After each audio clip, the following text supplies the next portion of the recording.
Jika kita tidak mau menghidupi benih itu dengan baik, maka kita akan menjadi orang yang bermegah atau sombong. Ya.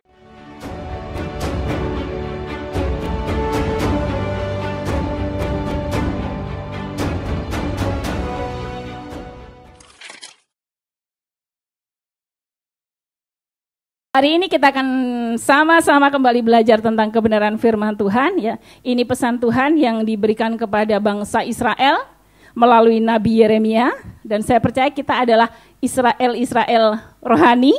Ya, jadi pesan ini juga diperuntukkan buat saudara dan saya. Apapun pesan itu, mari kita siapkan hati, ya kita lembutkan hati kita.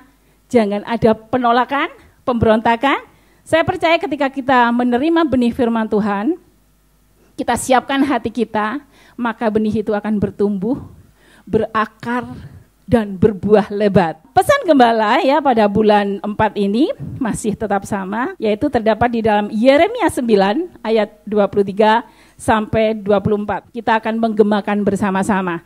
Ya, 3, 4. Beginilah firman Tuhan.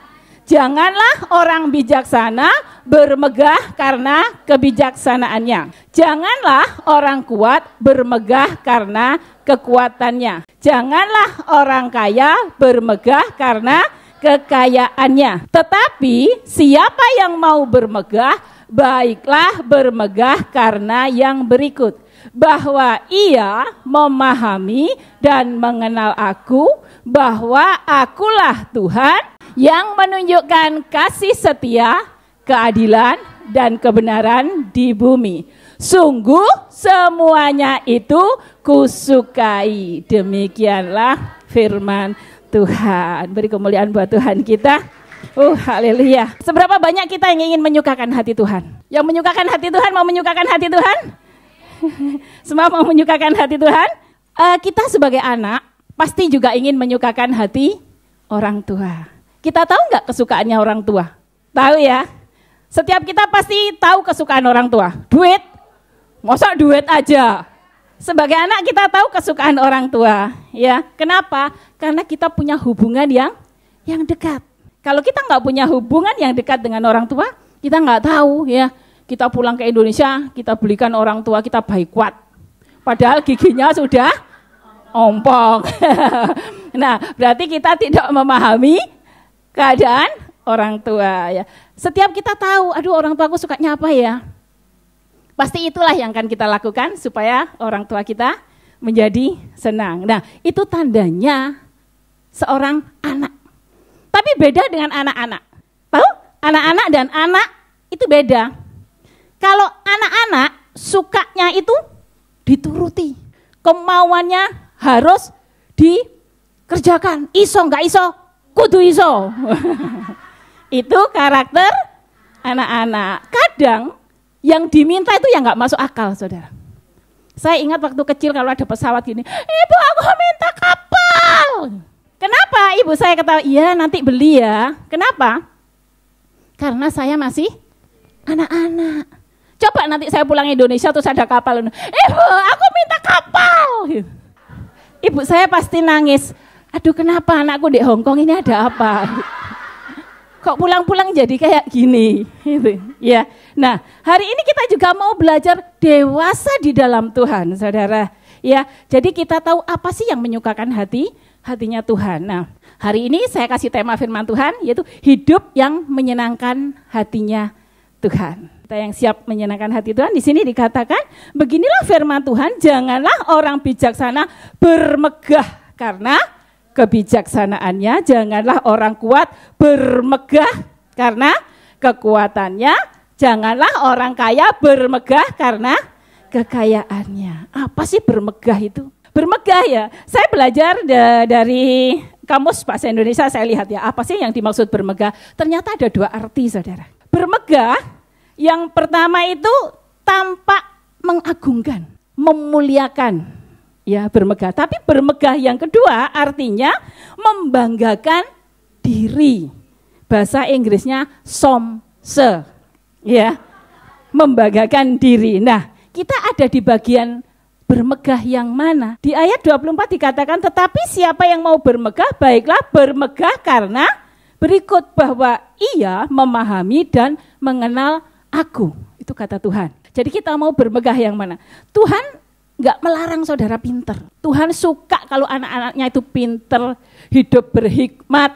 Tuhan itu suka jika punya anak-anak yang berprestasi. Tuhan juga suka ketika melihat saudara dan saya ini tumbuh menjadi manusia yang kuat. Di sini dikatakan prajurit-prajurit Tuhan yang gagah perkasa. Wow.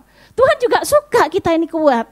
Tapi yang Tuhan tidak suka ketika kita merasa kuat. Tanpa Tuhan aku kuat kok. Itu yang Tuhan tidak suka saudara. Yang ketiga, Tuhan juga suka saudara sukses. Tuhan suka saudara dan saya kaya. Kenapa? Karena dengan berkat ini kita bisa mengambil bagian dalam pelayanan. Yang Tuhan tidak suka kalau kita merasa kaya. Kalau kaya, merasa kaya is okay. Tapi gak kaya tapi sok kaya. Ya itu yang bahaya saudara. Nah ketika kita pinter, kita berhikmat, kita kuat, ya kita sukses, itu ibarat benih itu sama Tuhan ditabur di dalam setiap kita. Ya setiap kita itu punya benih loh. Ya. Tapi kalau kita mau menghidupi benih itu, ya maka saudara bisa menjadi orang yang berprestasi. Ya, saudara bisa menjadi orang yang tangguh. Saudara juga bisa menjadi orang yang sukses. Ya, tapi ketika kita tidak mau menghidupi benih itu dengan baik, maka kita akan menjadi orang yang bermegah atau sombong. Ya, hari ini kita mau belajar lebih dalam lagi, saudara. Ya, janganlah orang bijak bermegah atau merasa bijak. Ya, orang yang merasa bijak, merasa pinter, itu biasanya suka merendahkan orang lain. Ya, merasa pinter itu ada ide-ide orang lain itu enggak dihargai. Nah. Ya, enggak cocok. Pokoknya yang mau itu harus ideku. Ya. Kenapa? Karena dia merasa pinter, apa yang diperlakukan itu yang paling wow. Oh, merasa aku ini suhu.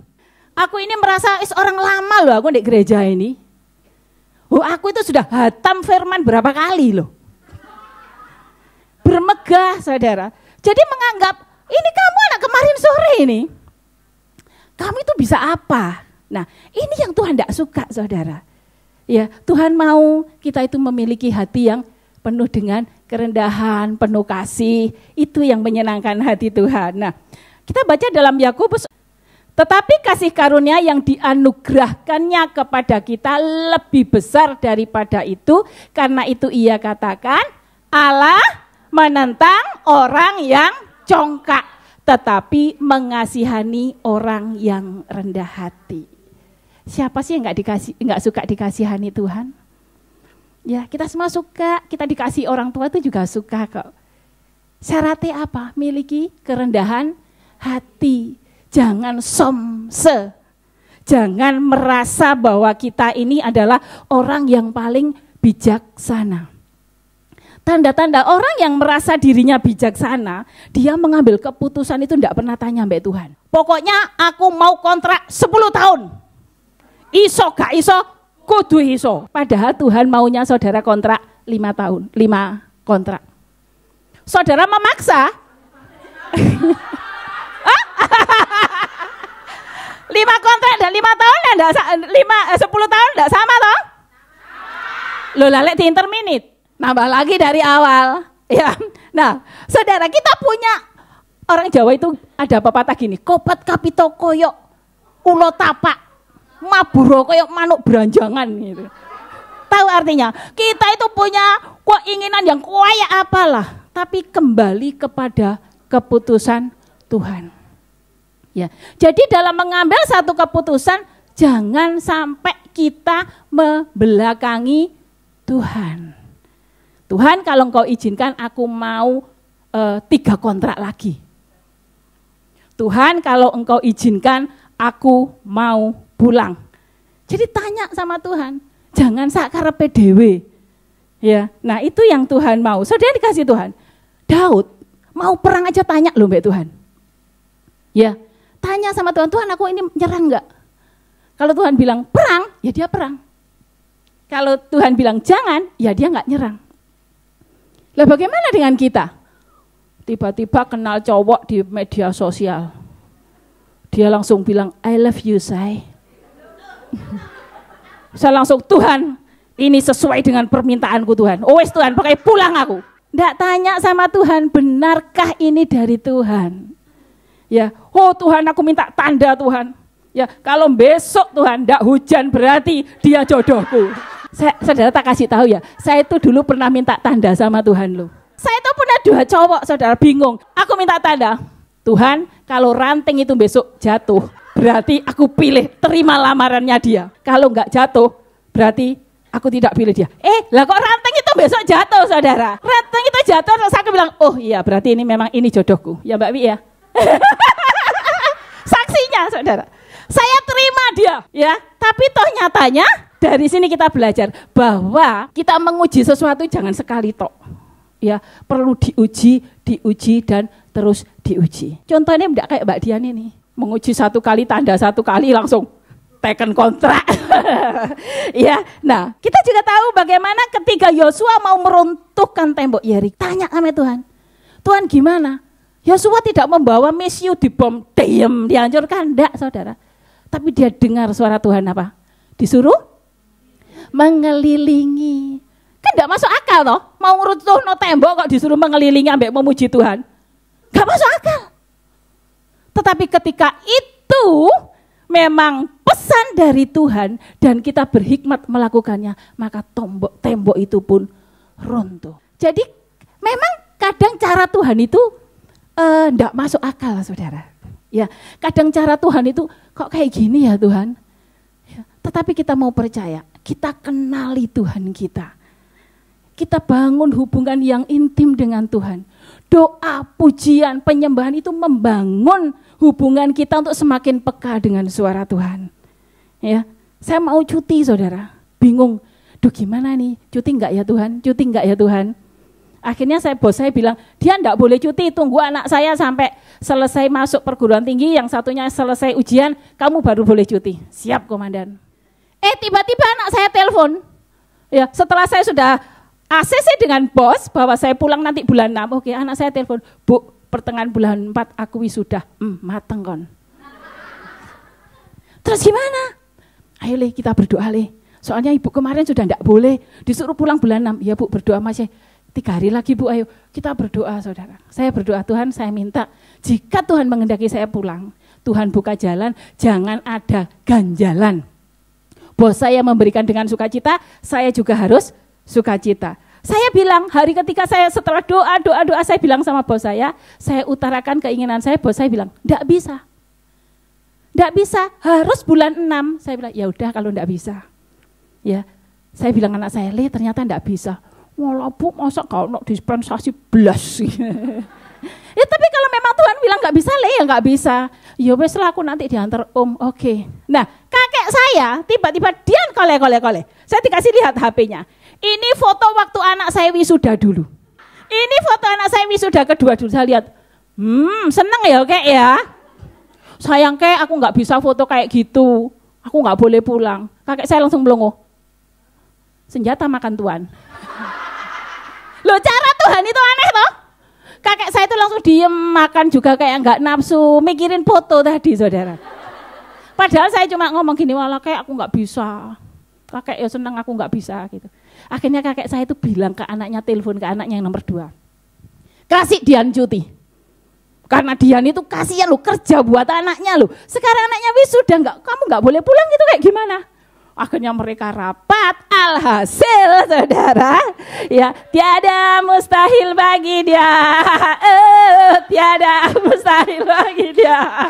Betapa dahsyatnya Tuhan kita saudara ya. Kalau laut berau saja terbelah, ya maka jalan buntu di depan kita dalam nama Tuhan Yesus juga bisa terbuka. Akhirnya bulan 4 ini saya cuti. Mustahil toh? Mustahil, tapi di hadapan Tuhan itu tidak ada yang mustahil. Kenali hatinya Tuhan.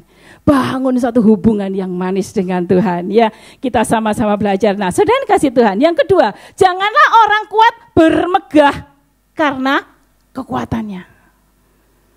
Kuat enggak salah. Kita semua memang harus menjadi orang yang kuat. Tapi yang Tuhan enggak suka jika kita merasa kuat. Ingat kisahnya Goliat dan Daud. Siapa Goliat?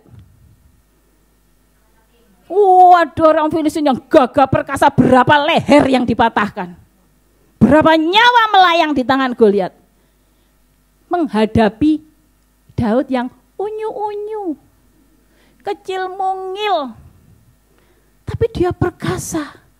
Makanya orang yang sok bermegah itu gampang menghina orang lain. Ya, dia tertawa. Ya, ketika Daud datang yang tik gitu.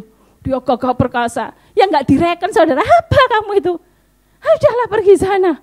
Nah itu kan, orang yang merasa kuat itu sombong, saudara. Ya, sombong. Tetapi Daud, dia datang dengan nama Tuhan. Saya mau katakan, saudara jangan merasa rendah. Jangan merasa tidak mampu. Kalau saudara sudah dipilih oleh Tuhan, maka saudara akan muncul sebagai pemenang. Beri kemuliaan buat Tuhan kita. Akhirnya orang yang bermegah dipermalukan toh. Di hadapan orang banyak loh. Kalah dengan si Daud yang kecil mungil unyu-unyu. Kenapa? Ada penyertaan Tuhan yang luar biasa. Ya, jadi kalau kita menghadapi satu masalah yang besar, jangan pandang masalahnya. Tapi pandang siapa yang menyertai kita. Amin. Tidak ada masalah yang tidak bisa diselesaikan ketika ada Tuhan beserta dengan kita. Tapi ingat, masalah yang diselesaikan belum tentu sesuai dengan kehendak kita. Allah turut bekerja dalam segala hal untuk mendatangkan kebaikan. Menurut siapa? Menurut kehendak Tuhan. Baik menurut Tuhan, kadang tidak baik menurut kita. Betul? Ya. Tetapi apapun itu yang Tuhan kehendaki, yang Tuhan tetapkan pasti yang terbaik. Walau kadang berlinang air mata. Ya, saya ketika mau datang ke Hong Kong itu saya berdoa, saya berpuasa. Tuhan, aku minta bos yang baik. Dengan satu harapan saya ke Hong Kong dapat bos yang baik. Tapi apalah daya. Saya justru dimasukkan seperti di kandang singa, saudara. Protes aku mbak Tuhan. Tuhan kenapa begini? Aku sudah berdoa, aku sudah puasa, didoakan orang sak gereja loh Tuhan. Kenapa aku dapat bos seperti ini? Karena waktu itu saya enggak tahu rencana Tuhan buat hidup saya. Makanya saya itu ngerutu tok. Tiap hari ngeluh tok. Semakin saya mengeluh, saya semakin lemah. Tapi di balik peristiwa itu ternyata Tuhan punya rencana yang luar biasa buat saya. Ya, besi ketemu besi itu bisa tajam. Ya, kalau besi ketemu roti, coba seandainya saya dapat bos yang empuk kayak roti, selamanya saya akan menjadi orang yang tumpul. Enggak ada yang ngasah toh. Tetapi Tuhan naruh saya di situ, ayo, digembleng saudara. Walau kadang sampai hampir putus asa. Papi ngasih solusi, apa kesukaan bosmu? Pisang pi, belikan pisang. Di pasar Mongko tak belikan pisang. Pisangnya dimakan habis, ngamuk lagi. Ada yang katanya dibelikan polo pau ya. Saya ikut-ikutan beli polo pau. Polo paunya dimakan, habis polo pau, ngamuk lagi. Kenapa? Karena sebenarnya yang Tuhan mau itu saya yang berubah. Kita jangan memaksa bos berubah sesuai keinginan kita loh. Sadar diri, sadar posisi. Ya, kita itu maunya kan bos nuruti kita. Masa Mbak Dian bosku itu jangan nggak mau ngerti. Loh lah kamu itu sopo? Kita itu di sini digaji. Ya, kita ini digaji harus nurut saudara. Selama dia nggak mukul aja is oke lah. Anggap saja kita itu sedang ditempa, diasah supaya menjadi tajam. Tidak untuk melukai temannya.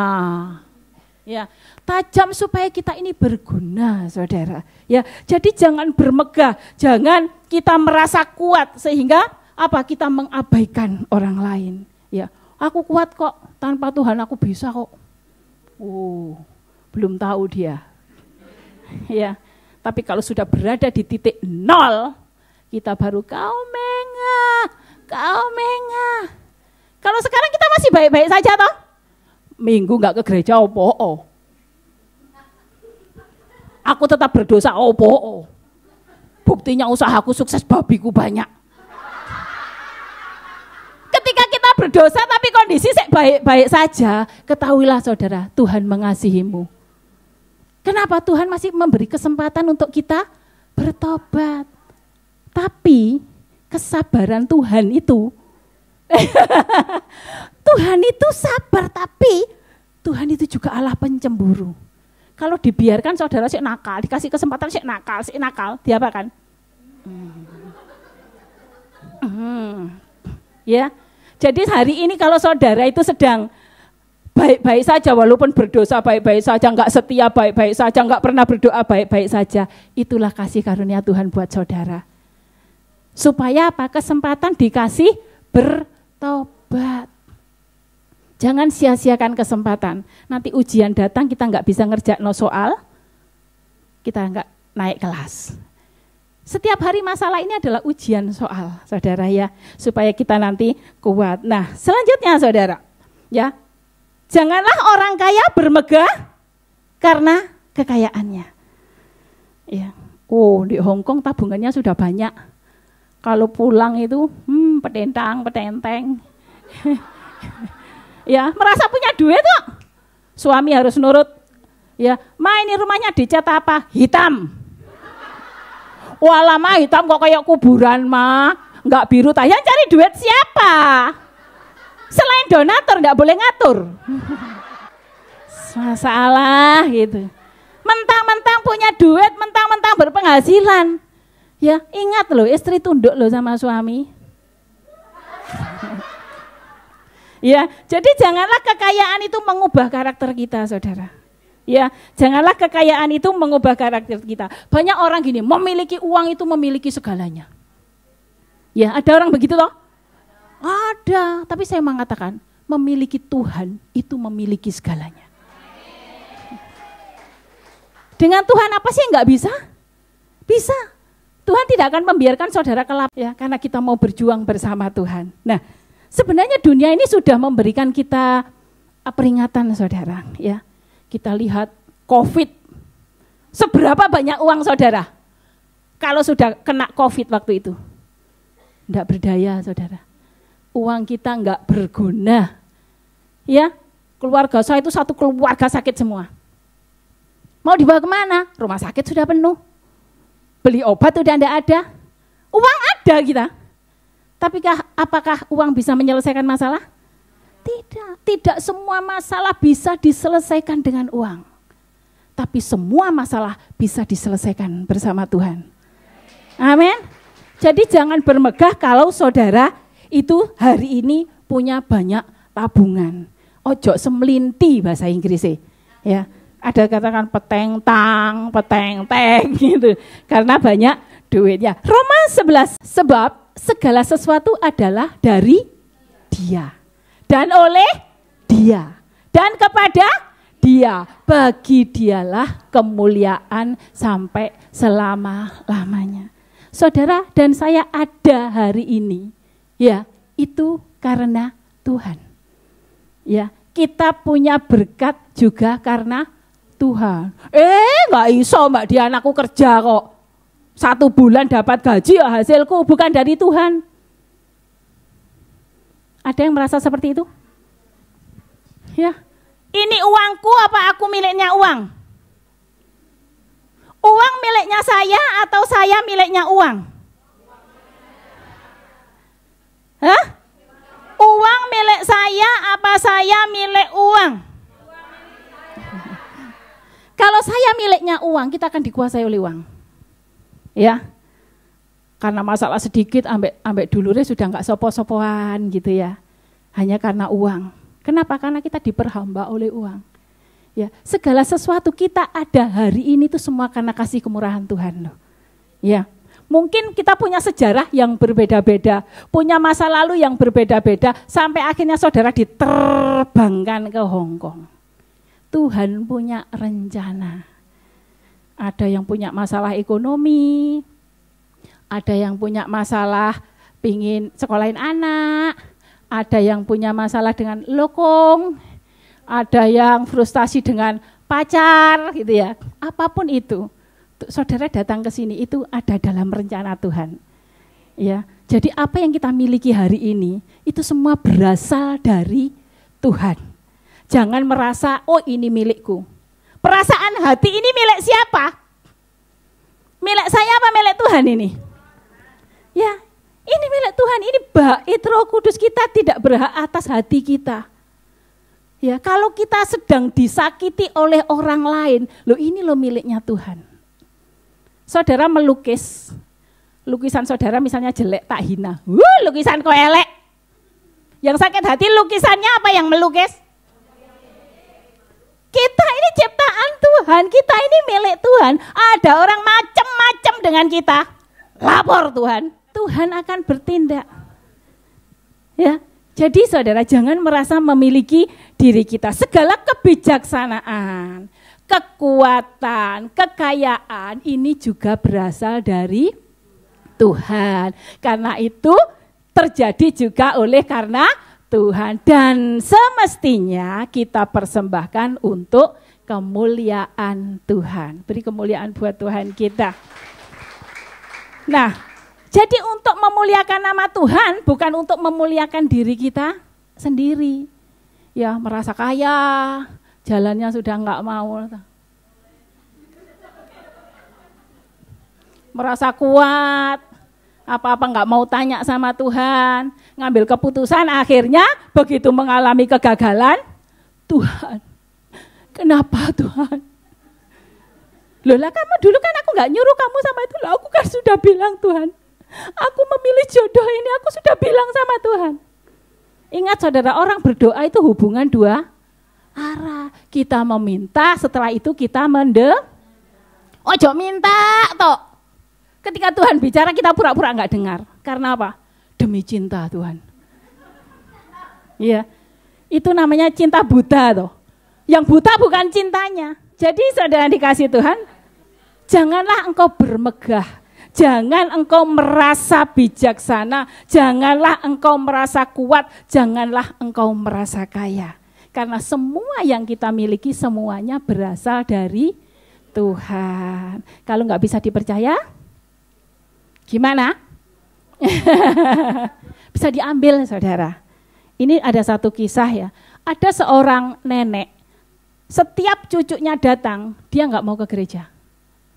Alasannya apa? Ngerawat cucu. Setiap cucunya datang, nggak mau ke gereja. Jadi dia begitu memberhalakan cucunya. Nggak mau datang saudara. Pokoknya cucunya itu dicium orang. Jangan anakku itu nggak boleh dicium orang, alergi gitu loh. Pokoknya cucunya tuh disayang terus. Jadi dia mulai menduakan Tuhan.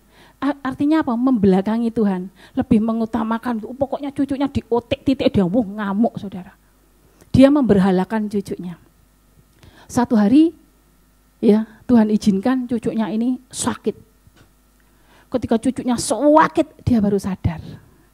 Akhirnya dia datang kepada Tuhan, Tuhan ampuni aku, Tuhan ampuni aku. Untung masih dikasih kesempatan. Ya, jadi begitu juga dengan kita. Apapun yang kita berhalakan karena Tuhan sayang sama kita, saudara. Ya, Tuhan bisa mendidik kita melalui banyak hal. Ya, jadi ayo kita mulai belajar bijaksana bersama Tuhan. Nah, ayat 24 ya di dalam Yeremia 9 ayat 24. Tetapi siapa yang mau bermegah, baiklah bermegah karena yang berikut, bahwa ia memahami dan mengenal aku, bahwa akulah Tuhan yang menunjukkan kasih setia, keadilan, kebenaran di bumi. Sungguh itu yang kusukai. Seberapa banyak tadi yang mau menyukakan hati Tuhan? Ya, kita yang mau menyukakan hati Tuhan, kita belajar mengenal hatinya Tuhan. Ya, orang yang mengenal maksud Tuhan, kenal dengan Tuhan, itu enggak gampang salah sangka, saudara. Ketika saudara punya anak saudara main api, apa yang kita lakukan? Ya, api diambil. Main pisau diambil. Marah enggak? Marah. Kenapa? Karena anak enggak memahami maksud orang tua. Kenapa orang tua melarang? Karena orang tua itu sayang. Begitu juga dengan kita. Apa yang hilang dari kita, kadang itu yang menyelamatkan kita. Ya, apa yang Tuhan ambil dari kita, kadang itu cara Tuhan menyelamatkan kita. Seandainya dia tidak diambil dari hidup saya nggak ada sampai hari ini. Saya akan tetap menjadi Dian yang dulu. Dian yang suka ngamuk, Dian yang arogan. Ya. Kenapa? Karena saya memilih yang bukan dari Tuhan. Saya memaksakan diri. Ya, akhirnya masalah terjadi dan Tuhan izinkan hilang dari hidup saya. Waktu itu aku marah, wong aku cinta. Diambil pas sayang-sayangnya itu loh. Sakit toh? Sakit. Tuhan, kenapa begini? Aduh. Ngamuk, saudara. Tapi semakin kesini saya semakin paham. Inilah cara Tuhan untuk mendewasakan saya, menyelamatkan saya. Ya, jadi kalau saudara hari-hari ini kehilangan sesuatu yang membuatmu sakit, tanyakan sama Tuhan. Kenapa kau ambil Tuhan? Kalau memang itu membahayakan, katakan terima kasih Tuhan. Ya, itulah kalau kita mengenali hatinya Tuhan, kita nggak gampang salah sangka mbak Tuhan. Kita nggak gampang marah-marah sama Tuhan. Kita tahu Tuhan itu bukan hanya maha baik, tapi Tuhan itu baik. Bukan hanya maha baik, tapi baik. Tuhan itu bukan hanya maha kasih, tapi Tuhan sendiri itu adalah Allah yang kasih. Jadi apapun yang Tuhan perbuat atas hidup kita, dasarnya kasih. Walaupun kadang rasanya kita sakit. Karena kemauan Tuhan itu kadang gak sesuai dengan keinginan hati kita. Manusia itu kan maunya yang mau enak-enak gitu loh. Maunya sih gak masuk akal gitu, tapi Tuhan lebih tahu. Kalau kita maunya sing jarak-jarak pendek toh. Ya, untuk kesenangan kita hari ini, besok, lusa, tapi Tuhan punya rencana yang panjang sampai pada kekekalan. Beri kemuliaan buat Tuhan kita. Nah, siapa yang mau bermegah, ya, hendaklah bermegah karena yang berikut bahwa ia memahami dan mengenal aku. Kalau tadi kita sudah memahami hatinya Tuhan, bagaimana mengenal hatinya Tuhan? Baca dalam 1 Yohanes 2 ayat 3. Dan inilah tandanya bahwa kita mengenal Allah, yaitu jikalau kita menuruti perintahnya. Saudara dari mana tahu perintahnya Tuhan? Dari firman. Kalau kita nggak pernah baca firman, dari mana kita tahu perintahnya Tuhan? Ya, di sini semua ikut tahu bacaan harian? Ya, setiap hari itu ada perintah, saudara. Setiap hari itu ada tugas yang harus kita kerjakan. Kerjakan itu. Ya, itulah bahwa kita mau mengenal Tuhan. Ya, jika kita menuruti perintahnya. Perintah Tuhan itu apa sih? Kita baca dalam Matius 22 ayat 37 sampai 39. Ini perintah Tuhan. Jawab Yesus kepadanya, kasihilah Tuhan Allahmu dengan segenap hatimu dan dengan segenap jiwamu dan dengan segenap akal budimu. Itulah hukum yang terutama dan yang pertama. 39. Dan hukum yang kedua yang sama dengan itu ialah kasihilah sesamamu manusia seperti dirimu sendiri. Hukum yang pertama tadi apa? Kasihilah Tuhan dengan segenap hatimu dan dengan segenap jiwamu dan segenap akal budimu. Totalitas mengasihi Tuhan. Bisa enggak? Ya, mengasihi Tuhan dengan segenap hati, dengan akal budi, dengan segenap jiwa. Ya, Tuhan mau kita mempertaruhkan semuanya. Kenapa? Karena Tuhan itu setia akan janjinya. Firman Tuhan itu tidak ada yang batal, saudara. Ya, jadi Tuhan berani, ayo kasihi aku dengan segenap hatimu, ayo. Tuhan tanggung jawab ketika kita totalitas mengasihi Tuhan. Tapi anehnya manusia itu lebih totalitas mengasihi dunia daripada mengasihi Tuhan. Adam dan Hawa di Taman Eden. Tuhan katakan jangan. Ya, jangan makan apa? Jangan memetik buah itu di tengah itu, jangan. Nanti kamu mati. Sudah dengar secara langsung dari Tuhan, tapi dia memilih memasang telinganya pada suara ular. Begitu juga dengan kita. Kita baca kok firman setiap hari, tapi kita itu masih sering kali mengikuti suara dunia. Ya? Nah, setiap hari itu pilihan, saudara. Tuhan tidak pernah maksa, kamu harus begini. No. Tuhan nggak pernah maksa, setan juga nggak pernah maksa. Jadi jangan sekali-kali nyalain setan. Aku begini nih karena setan itu loh. Enggak. Setan itu seperti singa, cuma mengaung-ngaung dikelilingi saudara, mengelilingi. Kalau saudara nggak buka celah, singa nggak akan masuk, setan nggak akan masuk. Ya, tapi kalau saudara sedikit buka celah, dalam tempo yang sesingkat-singkatnya, masuk dalam hati kita. Ya, jadi karena itu berdoa dan berjaga-jaga, itu pesan Tuhan. Iblis nggak mau memaksa masuk, saudara. Tapi kalau kita gini, sini, masuk langsung. Betul? Nah, Tuhan juga nggak maksa. Karena kita diciptakan sebagai manusia, bukan remote kontrol, bukan robot. Kalau saudara robot mau dosa, sampai Tuhan di remote. Ayo, kemana? Ayo. Itu mau kemana? Ayo. Bukan, kita ini manusia dikasih kebebasan dalam memilih karena Tuhan sudah memberikan kita hikmat. Setiap hari adalah pilihan. Bangun tidur kita sudah diperhadapkan pada pilihan. Mau berdoa apa mau melungker. Pilihan. Mau marah atau mau mengucap syukur. Mau bersungut-sungut atau pilihan, saudara. Tetapi ketika kita memiliki satu hubungan yang manis dengan Tuhan, doa, pujian, penyembahan itu tidak ada kesempatan untuk iblis, saudara. Tapi kenapa? Dipenuhi oleh roh Allah di dalam hidup kita. Tidak ada kok orang yang tidak memilih. Di sini pernah nggak pilihan presiden golput? Golput itu milih nggak? Milih. Golput itu milih nggak? Milih. Milih untuk tidak memilih.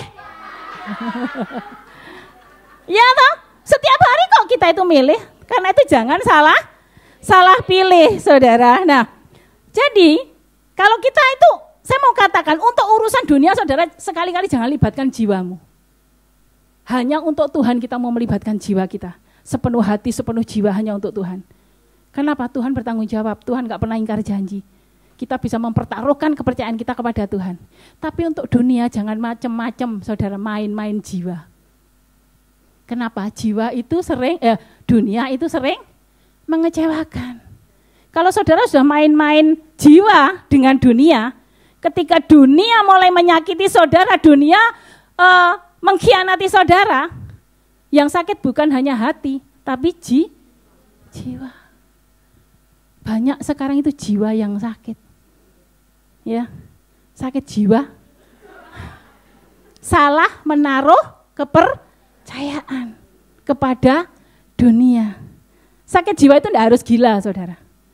Sakit jiwa itu enggak harus sobo pasar, ngomong sendiri, ngamuk-ngamuk, enggak.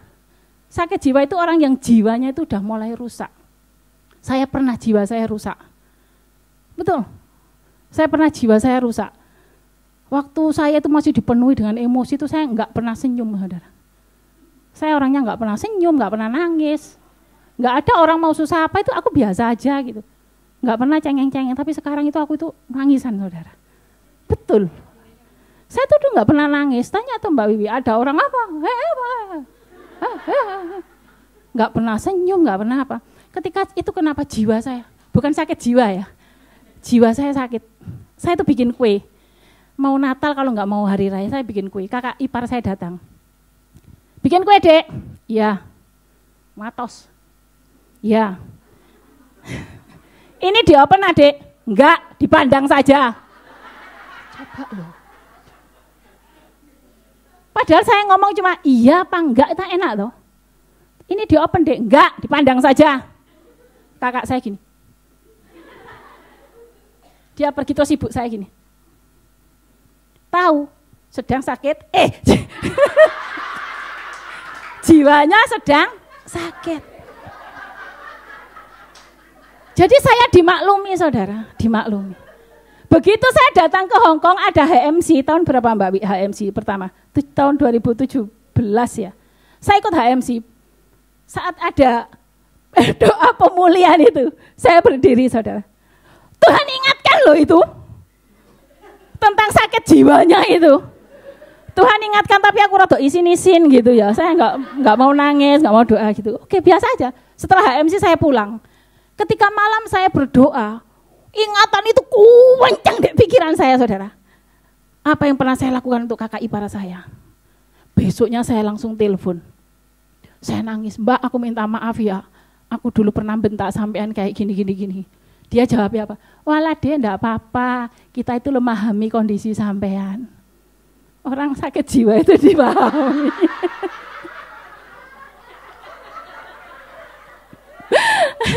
Iya, jadi saudara, kalau saudara hari-hari ini ketemu orang yang kayak gitu ya, Mbak ini tikarnya dilipat apa enggak? Enggak, dibuat selimut. Ojo marah saudara, jiwanya sedang sakit. Mbak ini lantainya dipel, enggak dipandang saja. Jangan marah saudara, mbokmu jiwanya sedang sakit. Yang seperti ini kita doakan. Kasihan loh. Aku pernah merasakan sakit jiwa itu kayak gitu. Sewaktu ngelihat orang senang sakit, ngelihat orang susah senang. Seperti itu. Jadi kalau saudara hari ini masih ada sakit-sakit jiwa nanti HMC ikut ya. Jangan lewatkan. Itu saya ngalami sendiri. Ya. Jadi seperti itu saudara ya. Kasihi Tuhan dengan sepenuh hatimu, dengan segenap jiwamu karena Tuhan tidak pernah mengecewakan. Selanjutnya ayat 39. Orang yang mengasihi Tuhan ya. Dan hukum yang kedua yang sama dengan itu ialah kasihilah sesamamu manusia seperti dirimu sendiri. Bohong kita mengasihi Tuhan kalau sesama manusia kita enggak bisa mengasihi. Ya, aku mengasihimu, shalom, I love you. Enggak bisa, bohong. Kalau kita enggak mengasihi Tuhan, mustahil kita bisa mengasihi manusia. Nah manusia siapa yang kita kasihi? Kalau kita bukan hanya orang yang baik aja sama kita. Ya, kalau kita mengasihi orang yang baik gampang. Aku mengasihi Mbak Wiwi gampang. Aku mengasihi Mbak Sisi semua gampang. Mereka baik sama saya. Coba saya suruh mengasihi musuh saya. Dan itu keharusan. Ya, kalau saudara mengatakan mengasihi Tuhan tapi tidak bisa mengasihi sesama, bohong. Nah, mengasihi musuh saudara. Ya, di dalam Mazmur 126 ayat 6 dikatakan orang yang berjalan maju dengan menangis sambil menabur benih pasti pulang dengan sorak-sorai dan membawa berkas-berkasnya. Mengasihi musuh itu sama dengan menabur benih dengan air mata. Aduh Tuhan, sakit Tuhan, aduh menabur. Tapi kita menabur benih kasih pada orang yang menyakiti kita, tabur. Sewakit saudara, sakit.